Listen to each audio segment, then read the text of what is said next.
Remember, this is fluid and the numbers will change. And sometimes they have, thank God, gone down. Other times they've gone up. It breaks down as follows: 20 in Graves, 13 in Hopkins, 11 in Muhlenberg. I think that's been reported as 12. We believe it is 11.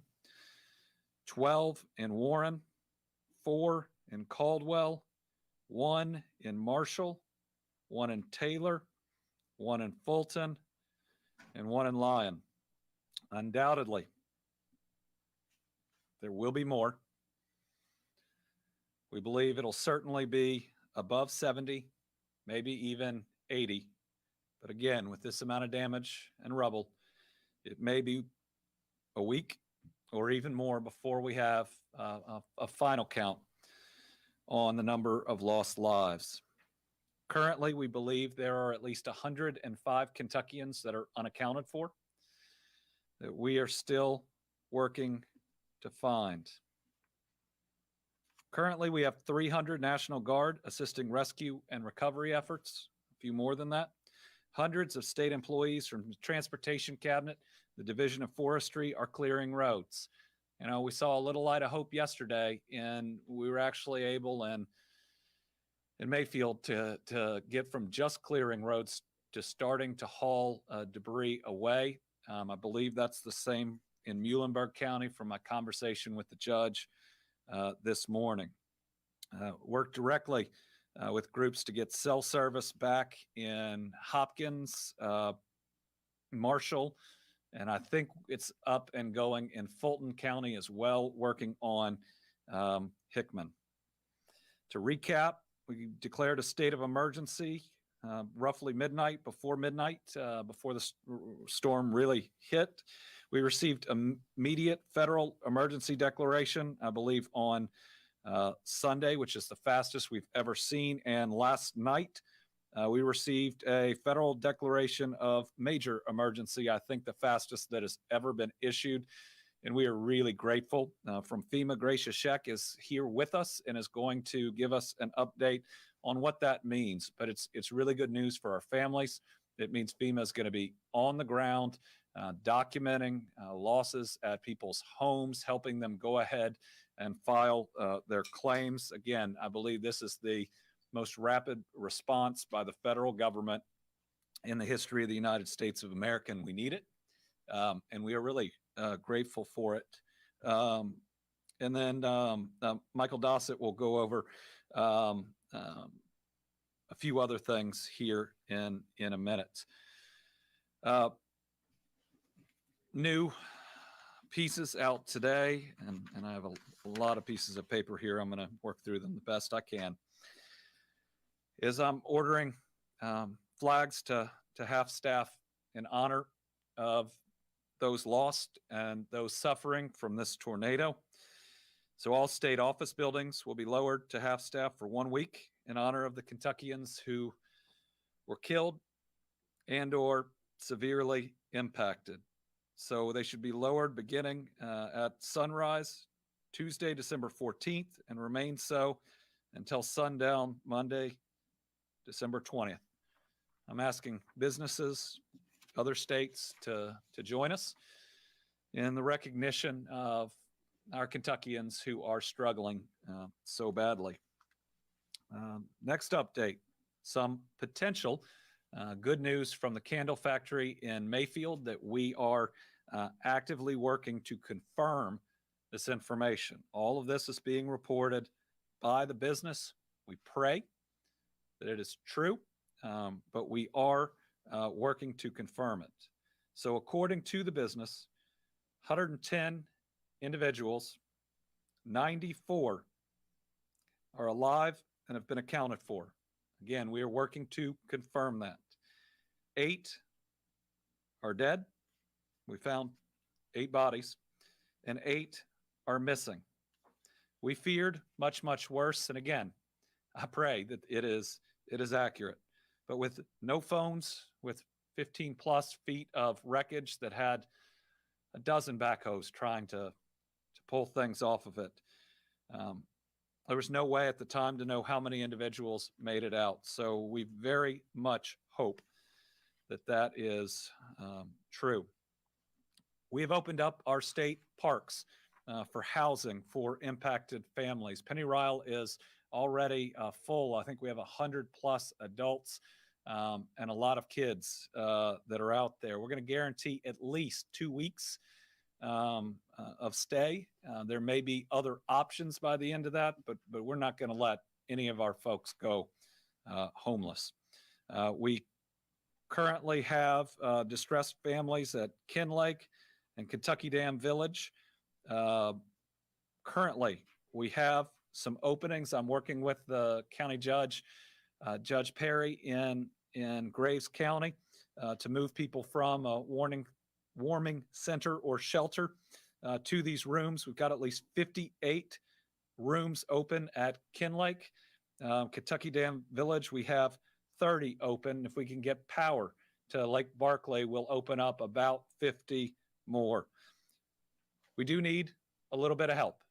We need some volunteers to help us staff the state park. It'll be things like washing dishes and washing clothes, but we could really use that help. So if you are looking for a place to be of assistance, you can contact Director Andy Cassett. His name's Andy, at 502-418-3581.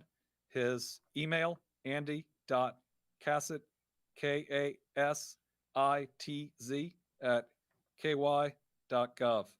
I hope he's flooded with calls and emails, and we can put as many people to work helping our people out as possible. Just a few more facts about those we've lost. 18 are still unidentified. Of the ones that we know, the age range is 5 months to 86 years, and 6 are younger than 18. Help keeps pouring in from all over the country. Thank you to everyone. We feel your love here in Kentucky. The Team Western Kentucky Tornado Relief Fund, now 31,279 donations, over $4 million raised into it thus far. Do we have the website? Those that would like to help us, that's teamwkyrelieffund.ky.gov. This is a fund associated with the state. We're going to be fully transparent on how it is spent. There will be no administrative fees taken out of it. All of it is going to go to help these families. Today, we're announcing the first expenditure from that. We're going to be providing $5,000 in burial expenses for each family that has lost a loved one. We're going to ask the funeral home or group helping out to not charge the families beyond that $5,000. We at least have to be able to grieve together, and no one's going to have to apply.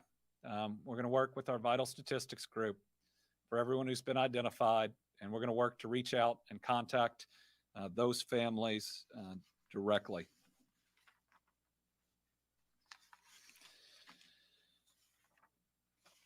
Right now, we think we have about 30,000 Kentucky homes that are without power.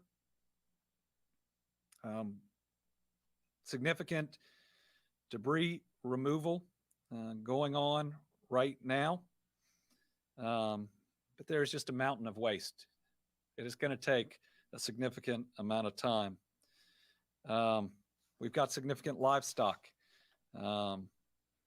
dead in all of the areas. There's ongoing cleanup with that too. Department for Community-Based Services in Mayfield suffered damage, cannot serve the public at this time. A mobile unit is in process to get down there so it can provide those continuing needed services. Those that have needs for the Department for Community-Based Services can call 855-306-8959, or applying for help online through the Connect site. Walgreens in Mayfield is the only pharmacy that has been open. Starting today, Walmart plans to open for prescription fulfillment. This is in Mayfield. If you need a refill, it'd help if you can bring your medication bottles. But the pharmacy recognized that you probably don't have them. So if you have a list of your medications, that would be helpful too. Mayfield Nursing and Rehab has been closed due to storm damage and will need to rebuild. All residents have been relocated. Kentucky State Police is asking, especially in the Graves County area, for any family members of missing loved ones, you should report to the office building of His House Ministries to provide a reference standard to law enforcement for identification purposes. It's located at 1250 KY 303 in Mayfield. Anybody who needs assistance in getting there, call 859-267-7775. Kentucky State Police is also using rapid DNA technology to assist in the identification of victims. So they're requesting any family members of missing loved ones to come to that same building to submit DNA so that they can match. Kentucky State Police is also working to verify the information on the candle factory. I know, like the folks in Western Kentucky, I'm not doing so well today, and I'm not sure how many of us are. I was working on getting the confirmed deaths this morning and realized I was writing on the back of notes that one of my kids took from school. And here's what it is. It's notes on inertia. It means that an object that's in motion will stay in motion. So we're going to keep putting one foot in front of the other and push through this.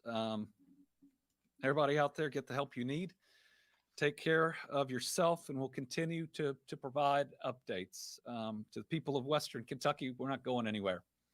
We're going to be with you today. We're going to be with you tomorrow, and we're going to be there with you to rebuild. This is one state of people that love one another. And I think everybody in Kentucky, but also everybody in the country is standing with you. And with that, I'll turn it over to Director Dossett.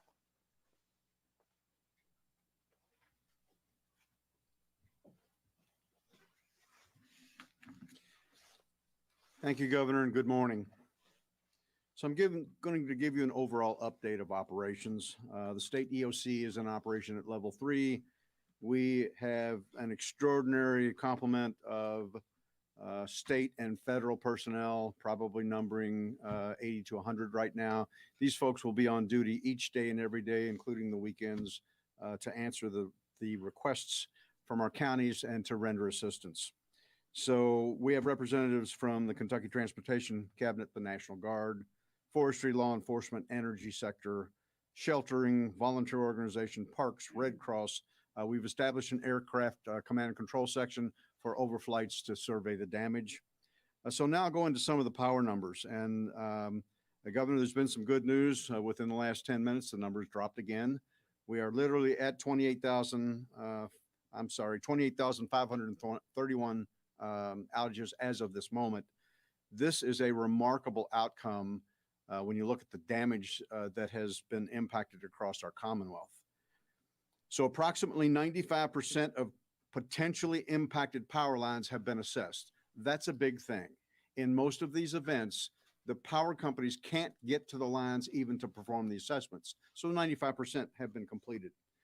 Now, there's some bad news with the good news. There are still 29 transmission lines. These are the lines that feed from the power plants.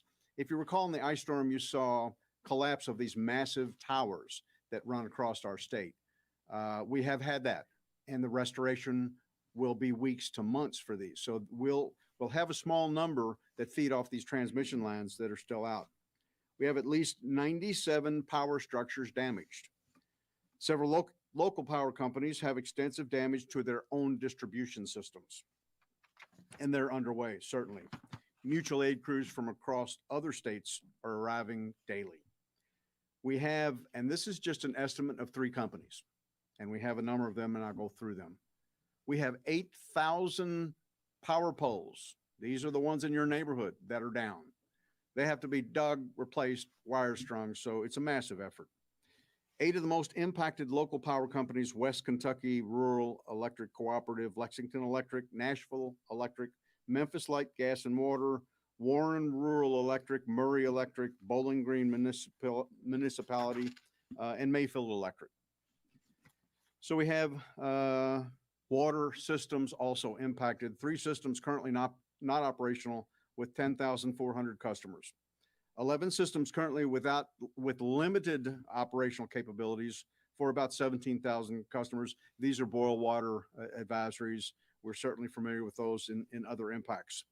The division continues to coordinate with all municipal utilities. We are delivering generators as we speak. Our regional administrator will speak to some of the generation opportunities and things they're bringing over Target here in a second. In Graves, in Mayfield, they're experiencing overload in some circuits, and that is to be expected because of the level of power that they're trying to restore. Generators arrived at Mills Nursing and Rehabilitation this morning, and they've restored heat. We're coordinating with FEMA, the U.S. Corps of Engineers, and Department of Public Health to provide water. Certainly water is in high demand in Mayfield and in other communities. We are bulk drop shipping water, bottled water to command centers across the state in the impact area.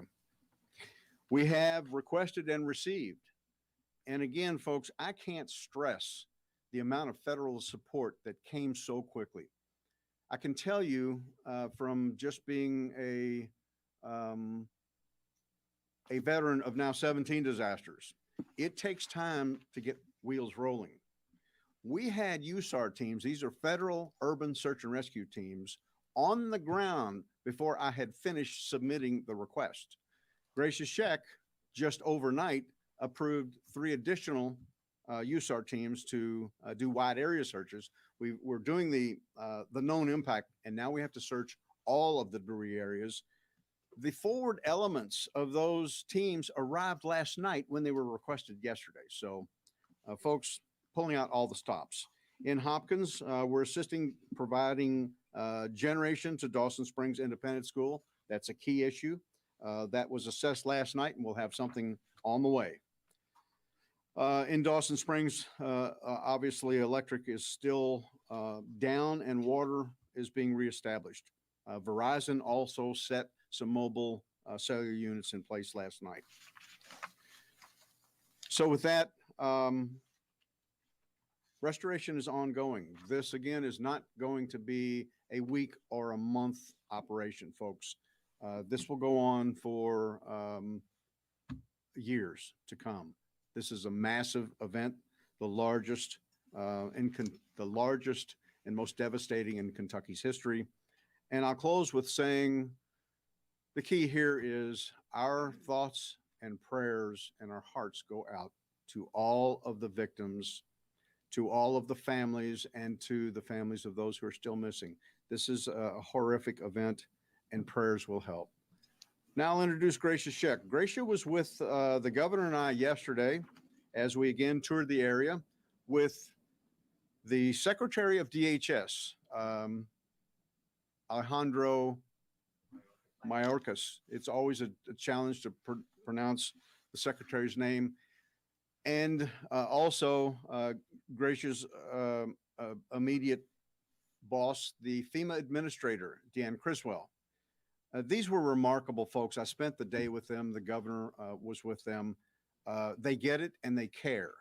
And Gracia, in syncing with Administrator Criswell and Secretary Mayorkas, had our application all the way to the White House with approvals waiting for the signed document.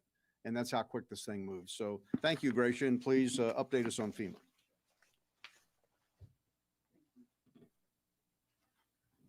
Governor, Director Dossett, thank you. Yesterday meant so much to the secretary, to the administrator, to really see, and as they said, the pictures didn't do anything what we saw on the ground, and such an impact. And as Director Dossett said, our hearts and prayers and thoughts go to the families, for the families who lost loved ones, for the families who suffered such incredible damages from what we saw. And last night, as you heard, the president did declare a major declaration, and this included 8 counties, and I'll read those counties off. It is for Caldwell, Fulton, Graves, Hopkins, Marshall, Muhlenberg, Taylor, and Warren counties. And that's just the beginning. We will work with the state on identifying other counties to get them added on. What this means is that there is assistance for individuals, for homeowners, for renters. They need to apply for FEMA assistance. The administrator did say yesterday, the first line of defense is insurance. Make sure if you have insurance, that is you've already called them. But we also encourage everyone to apply for FEMA assistance. And that comes in various ways. And I know we've given the slide to the governor's office, so we'll make sure that gets out there into the media. You can go to the app, you can apply online at disaster assistance. I'll probably make it easier, I'm sorry. Disasterassistance.gov. One word, disasterassistance.gov. Or you can call the FEMA hotline at 1-800-621-FEMA, and that's 1-800-621-3362. We will have people out, their disaster survivor assistance teams. They're going to be out in those counties that have been declared. And we may even have people as soon as today. I will get an update of that, but you'll see them. They'll be in FEMA shirts. They'll have a FEMA ID, and they'll be carrying an iPad. They're going to go door to door. They're going to go where they see people working on their homes and try to get them registered and making sure that they're already into that system. And a person will receive a 9-digit number, and they need to make sure they keep that number because they can keep going back online and checking their registration and the status of that. So, don't hesitate when you see a FEMA person with FEMA ID come up to you and talk with them, because you may also be able to tell them where we may find other survivors to bring that assistance to them and get them registered. That is the key message today of that, is to register, register, register in any one of those 3 ways. And there's going to be various forms of assistance available to those that are eligible. And that's in forms of a low interest loan with the Small Business Administration, to grants, which could include temporary housing, rental assistance, repairs, other needs assistance, such as medical. We heard people lost their prescriptions, dental, and funeral assistance. So again, I encourage everybody to register. And when you register, one thing is important is to make sure you give a number of where you can be reached. You may be staying with family and friends. You may have lost your cell phone. Make sure you give a number of where you can be reached, because a housing inspector will be reaching out to you. So that's the disaster assistance piece. Now, what came along with the major declaration for those 8 counties is also Category A. Counties were already declared for Category B, which was emergency protective measures, overtime, things that you did in times of the storms, for the police, the first responders, the vehicles they used, but also it was available for debris clearance, pushing debris off to the roadside. Now they have received debris, category A, which is debris clearance or debris removal. That is the actual removal of debris, that they may be eligible to be reimbursed up to 75% by the federal government. So I know we spoke about it yesterday. I encourage those public officials to document. We will have people out on the ground. We have FEMA people, Army Corps of Engineer people out on the ground doing debris surveys. They're linking up with the local entities to help guide them through what they need to do, but also looking at possibly private property debris removal, demolition. I know that's a lot of questions that are going to be asked. So we'd like to get those answers as quickly as possible so everything is done the right way so that it could be eligible. And then also we have subject matter experts looking at the water and wastewater systems to see what we can do for emergency repairs, because we know it's important to get those up and running. So we will be working with the locals and state. And again, all of this is in support of the state. They are locked tight with us. There's no shadows between us. So that's what we're doing. And as Director Dossett spoke about, yes, we have 4 urban search and rescue teams on the ground, one being at the candle factory, where the 3 others are in Graves County, and they're doing the primary and secondary searches. They've already begun those this morning. And you'll see mobile emergency response support vehicles supporting all of these field elements and the communities with communications and helping them in the short-term need for communications. We have housing experts on the ground today, because that's a big question also. We know that there's going to be a need for housing. It's how we get there together, because we know Kentucky's resilient and we need to work together to get to housing. And we're going to strategize with the state on this. And this is for both short and long-term housing. And then in regards to commodities, we have water, meals, cots, and blankets for 15,000 people per day. And we continue to move trucks in every day. And then, as was discussed, we have additional water that's already been delivered. And Director Dossett, we together have been able to do assessments for generators and provide generators to critical public places. So again, it's a great partnership that, we are here to support the state in any of their needs, and we will continue to be here. So thank you again, Governor.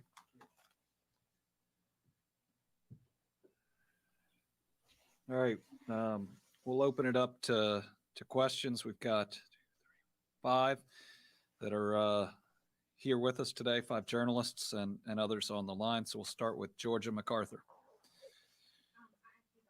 Okay, we'll go to Carolina.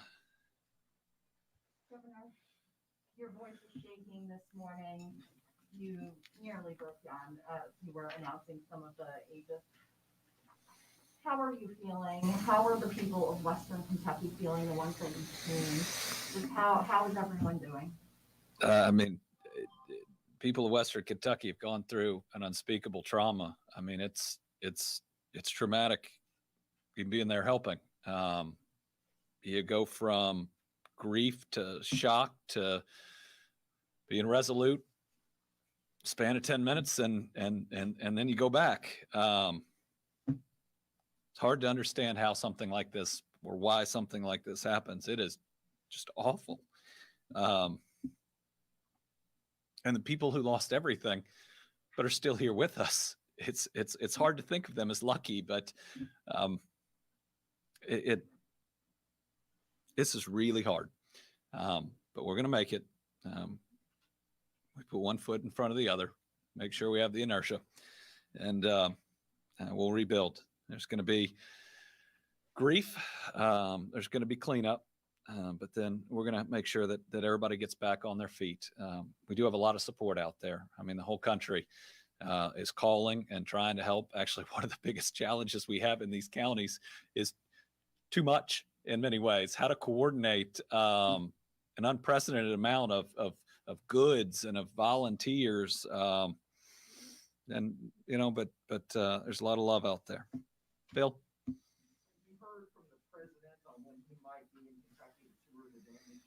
We have heard that the president is coming to Kentucky, and we are working to coordinate a visit. We don't have any details yet about it, but President Biden called me 3 times on Saturday, and you know has moved faster than we've ever seen on getting us the aid we need. We will welcome him here. We will thank him for his help, and sadly, we'll show him the worst tornado damage imaginable. Certainly, the worst in our history. Tom. Thank you, Governor. I'll throw 3 quick ones at you. Are we going to have more Kentucky Guard members activated? Will the housing that FEMA helps with, will that include the trailers that we remember, like from Katrina and what have you? And can you, for clarification's sake, explain what a reference standard is? Most people don't understand what that is. Is that DNA? Is it photos? Is it? So they're going to need the Kentucky State Police. If you're missing a loved one, are going to need information, photos, whatever you can bring about your loved one that would help identify them. I'd bring, as much as you can, and then they're going to take a DNA sample from you if you are related to them, probably for the worst case of the worst. And we still have unidentified bodies. We will call out as many National Guard as are needed. In many ways, it's almost limitation by equipment, right? Because what is needed, there is still search and rescue going on, but at some point that will switch to debris removal. We're assisting in some law enforcement capacities, but as power gets back up, that'll probably change too. If we need more, we'll have more. And what was the last one? Oh, FEMA housing. So FEMA housing is an ongoing conversation. We want to make sure that we get the most effective form. I think there's RVs. I think that there are, the type that you referenced. One thing FEMA's learned about us, though, is we take care of us. And people have opened up their homes already. And every time a house has power that comes back on, it's not just one family that's going to it. It's them and all their friends and maybe somebody they met just the day before. Kiati? Good morning. As we're learning new details this morning from the panel captain, going forward, do you have any recommendations on procedures or different scenarios that could take place if another event like this could take place in the future? Well, it's too early in where we are to know any changes that ought to be made in the future. I believe that this is going to end up being an E5 tornado, which you can have the warnings, but what do you do, right? The homes this hit, if you haven't been down there, it didn't take the roof off. That's what we're used to seeing with tornadoes, right? That if you get to your safe place, you're safe. You get to the basement, you're safe. There's no safe place when you get hit by something like this.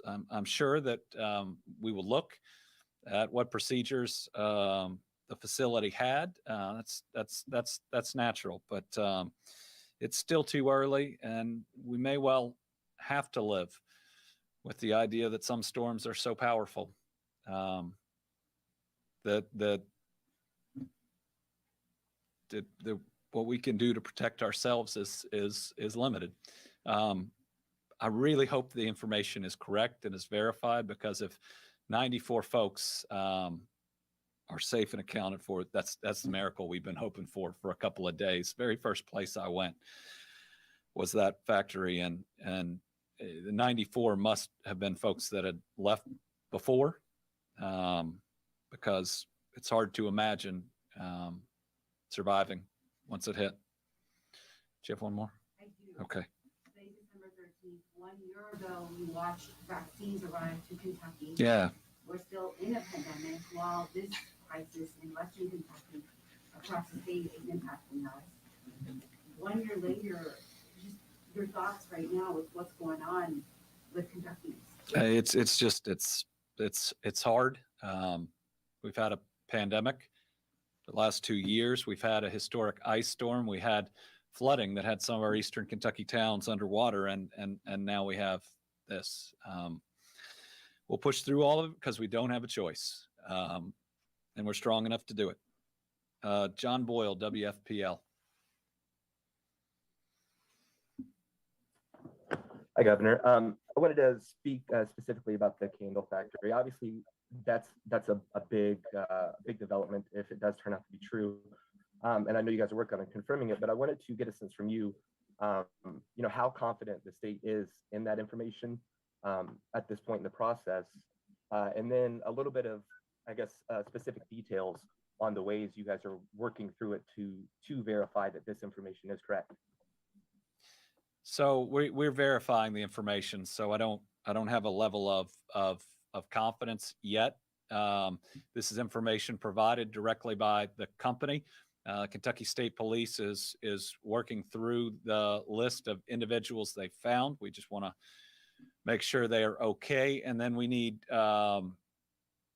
to proof whatever documentation it would take to establish the number of people who were there that we have to account for. We believe it's 110. We just want to make sure. So I can't give you a level of confidence, but this is the information the company's providing, and so I want to provide it to the public, and very much hope that it's true. I think the company has also pledged to cover funeral expenses of their families. Jack Bramer from the Herald Leader. Governor, of the 64 people confirmed dead, do you know how many have been identified? And of the 105 Kentuckians unaccounted for, do you have a county by county breakdown of those folks? I don't have a county by county breakdown with me now. We will work on getting that, and remember that's fluid because people have to report somebody as missing. So 18 of the 64, to my knowledge, are unidentified. So I'm not going to try to do math up here, but if you do the subtraction there, you'll get the identification. WDRB.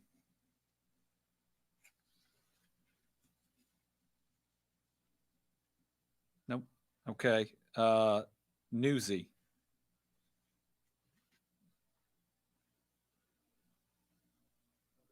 Nope. Okay. Corinne Boyer. Hi, Governor. Your office put out a warning Friday afternoon about the weather that was to hit on Friday evening. Do we know what kind of warning people at the Kindle factory received? Well, the information was absolutely out in the public about a strong set of storms that could produce tornadoes. We knew we were going to have a significant weather event, but you can stand in the middle of Mayfield, and I don't think anyone could have predicted something as devastating as this is. I do believe there were warnings. I believe for days people were advised. I don't fault warning systems. I don't fault training. I don't know about the procedures in the candle factory, and don't have any reason to fault that either. I mean, how do you tell people that there's going to be one of the most powerful tornadoes in history and it's going to come directly through your building?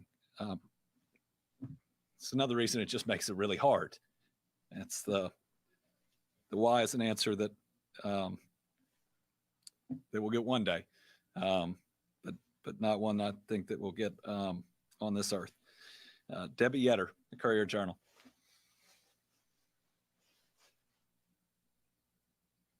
Hi, Governor. I'm here. I wanted to ask, in terms of the candle factory, have the owners been cooperating or coordinating with emergency authorities? And ultimately, whose responsibility is it for establishing the deaths? I presume they aren't the official person to do that. And finally, is the search and rescue still going on at the candle factory? And what are you all finding?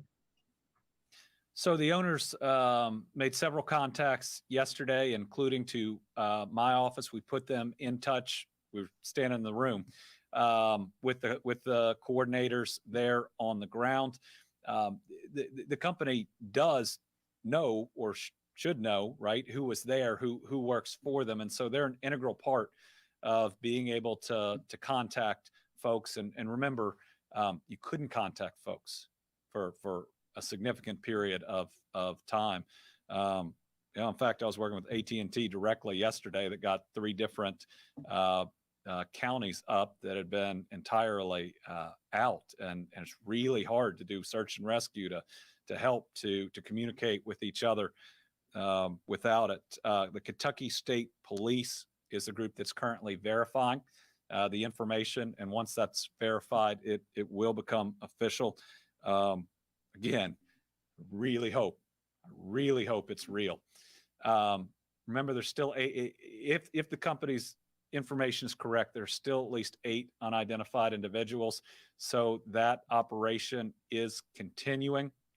Right now, it's pretty much 2 12-hour shifts. One Louisville and one Lexington are managing. They sent down some incredible folks, well trained for it. They're coordinating with Mayfield's fire chief. Both fire chief and the police chief in Mayfield are doing a phenomenal job. Police chief talked yesterday about how he had to take time to figure out which of his officers have homes anymore, that they'd been running for 36 hours before they could breathe and say, do you have any place to go home to rest? But the fire chief specifically wanted to thank Lexington and Louisville, and so many others out there. But the mayors of both those towns have reached out, have said, what do you need? Put them in direct contact with others. But everybody out there, I mean, when I was in Dawson, most of the volunteers were from Madisonville, which had been spared and had come to help. Jen Bellissimo from Fox 17.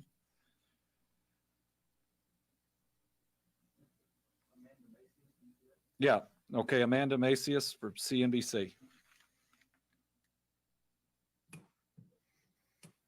Hi, thank you so much for doing this. I wanted to ask about the initial cost assessments for the damage to your state, and if you think you have enough of the financial assistance or you may potentially need more. And my second question, are there any big businesses or corporations that have reached out and pitched in? Oh, there are so many. I almost want to say that every business has called or tried to call. I had a voicemail from the CEO of Amazon. I guess he's the CEO of Amazon. He can find my number. And his first name's Andy. Who knew? But all over, and it's actually really hard to process the requests when it's wild when you have like a Fortune 50 company and you say, I'll make that call back when I can. The love has been unbelievable.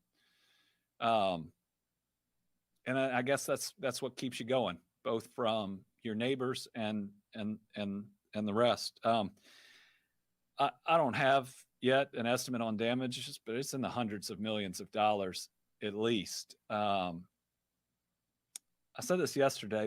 There is not a lens big enough to capture the devastation, and everybody who's come in from FEMA and Homeland have said the same. You stand in the middle of Mayfield or Dawson, where 2/3 of the town are gone, or in that town in Muhlenberg County, and it's almost crushing how it feels. But again, whatever the cost, I know our federal partners are there with us. We will spare no expense by the state. I'm going to spend as much of today as I can ensuring, whether it's state parks or others, that we've got a warm place for our families to sleep. And then turning tomorrow or the next day, I'm going to make sure that we come together to make sure these families can celebrate Christmas too. We lost some kids, and we have some kids that lost their homes. And at this time of year, especially as a person of faith, I want to make sure that we can be there for them. And I know now I said that there's going to be another round of support that comes out there. All right. I appreciate it. Oh, Karen Czar. Karen, last question, because this is about all I can do. Thanks, Governor. I apologize. I actually have two. Thank you to you and thank you to your team for getting us info so quickly over the weekend. First, to citizens who want to go in and help, I know you had said it's best for people to stay away, but are there any types of expertise where it would be a help and not a hindrance? And then the second question is, obviously, this also brings out the worst in people. We've seen some of the best, but how do you identify and report scams? Thank you. Well, identify and report scams both locally. The Attorney General's office, I know, has also pledged its support. The price gouging statute is in effect. That's also the Attorney General's office. So report to them if all of a sudden gas goes through the roof or building materials go through the roof. Sadly, we have seen that sometimes, but I hope that we won't see it here. A tragedy of this level, hopefully no one will try to take advantage of. What was her other? What was the other question, Karen? Oh, well, first, we do need help at our state parks. And, that doesn't take any expertise at all, just chipping in and helping to do the things that support these families. I believe right now that the expertise that is needed is there. All right. Tell our folks in Western Kentucky, stay strong. To the rest of Kentucky, if it hurts, it's because you care. To all of you, we love you. We're going to be with you today, tomorrow, and in the years to come.